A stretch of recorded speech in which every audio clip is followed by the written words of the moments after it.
Today, I want to discuss how this war will end.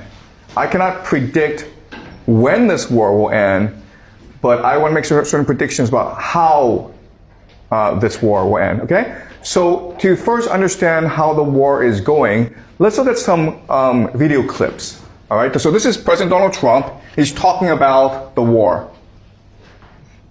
We hit Qatar, Saudi Arabia, UAE, Bahrain, Kuwait.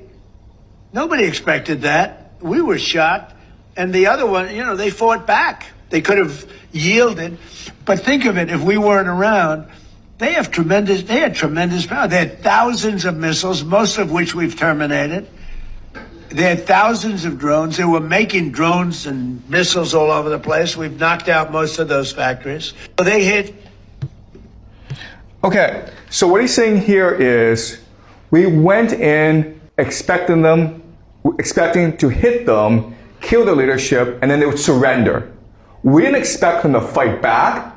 We didn't expect them to close the Strait of Hormuz. We didn't expect that they would hit Qatar, Bahrain, Kuwait, okay? So what he's saying is we actually didn't have a plan going in. And we really didn't think our enemies would fight back. All right, so this is Donald Trump. Now let's look at his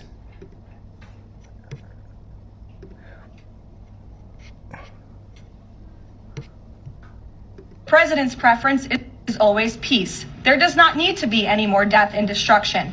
But if Iran fails to accept the reality of the current moment, if they fail to understand that they have been defeated militarily and will continue to be, President Trump will ensure they are hit harder than they have ever been hit before.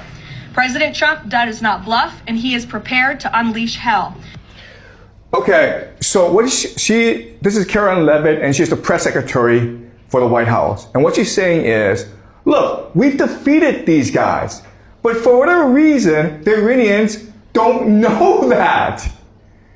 That's the problem. The problem isn't us. We came in with the right strategy, we did everything right, but for whatever reason, the Iranians, being stupid, don't know they've been defeated.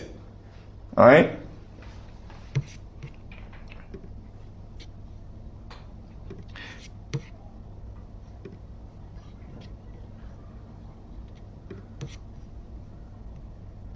Never in history has a modern military. Iran had a modern military, a modern navy, a modern air force, modern air defenses, leadership, massive bunker. Never has a modern military been so rapidly and historically obliterated, defeated from day one with overwhelming firepower. The air campaign that we've conducted, that Israel's conducted alongside us, was one for the history books, truly. And it's because we have a president of the United States that when he sends his warfighters out to fight, he unties their hands to actually go out and close with and destroy the enemy as viciously as possible from moment one. And that's why we see ourselves as part of this negotiation as well. We negotiate with bombs. You have a choice as we loiter over the top of Tehran, as the president talked about your future.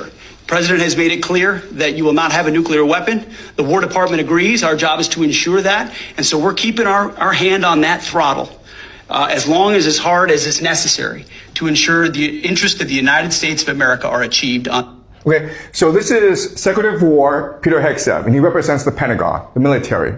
And his attitude is, we're winning this war, we are kicking ass, and we don't have to negotiate because we're kicking ass. And we'll continue to do so. All right, so this is the attitude of the military. Now, the U.S. media has been reporting that Donald Trump is seeking an off-ramp. He's seeking negotiations. And what Peter Hegseth says, no, let's negotiate with bombs, man. Okay?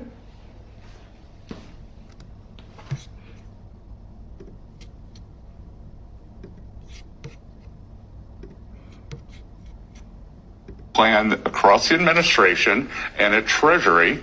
We unsanctioned Russian oil. We knew that there were about 130 million barrels on the water, and we created supply that is beyond the Straits of Hormuz. So we anticipated this. We knew that there could be a temporary, and I want to emphasize temporary, choke point there. And there was 130 million barrels of